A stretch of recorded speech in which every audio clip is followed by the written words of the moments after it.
বলুন কি গাড়ি আছে বলুন। 2002 আমার নাম থাকলে আমি কি ফিল আপ করতে পারবো? 2002 এ নাম থাকলে বিএলও আপনার বাড়িতে যাবে, এই এমুনারেশন ফর্মটা দেবে, ঠিক আছে? এইখানে এগুলো এই প্রথম 4টে ঘর প্রিপ্রিন্টেড থাকবে, কিছু করতে হবে না। এখানে একটা কালার পাসপোর্ট সাইজ ফটো লাগাবে, এই ফর্ম এখানে যেরকম আছে সেটা ফিল আপ করবেন। তারপর 2002 এ আপনার নাম থাকলে এই পার্টটা ফিল আপ করবেন, এটা দরকার নেই। আচ্ছা, আর আমার বাবার নাম থাকলে? আর যদি 2002 এ আপনার নাম না থাকে, বাবা মা যার নামে থাকুক তার এটা দরকার নেই। 2002 আপনার নাম না থাকলে এই দিকের পার্টটা ফিল আপ করবেন, বাবা মা যারই হোক নাম লিখবেন, তার সাথে আপনার একটা রিলেশনশিপ লিখবেন। আর এইখানে AC number, part number, serial number যা আছে অ্যাজ পার 2002 এর যে লিস্ট থাকবে সেই ওয়াইজ এখানে বসে এখানটা সই করবেন। বিএলও আপনাদের বাড়িতে যাবে, ফর্মটা কালেক্ট করে। আর বাড়িতে না থাকলে?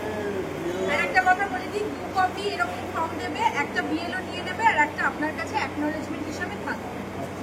আর আমি ধরুন আমি বাড়িতে নেই, বিয়েলো যদি বাড়িতে আসে ঘুরে চলে যায় তাহলে? বিএলও আপনার বাড়িতে 3 বার করে যাবে। 3 বার করে যাবে? 3 বার করে যাবে। তবুও যদি আপনি না থাকেন, আপনার দেখা না পায়, তখন আপনার লেটার বক্স বা যাই হোক বাড়ির মধ্যে ফর্মটা রেখে দিন। এবং আপনাকে একটা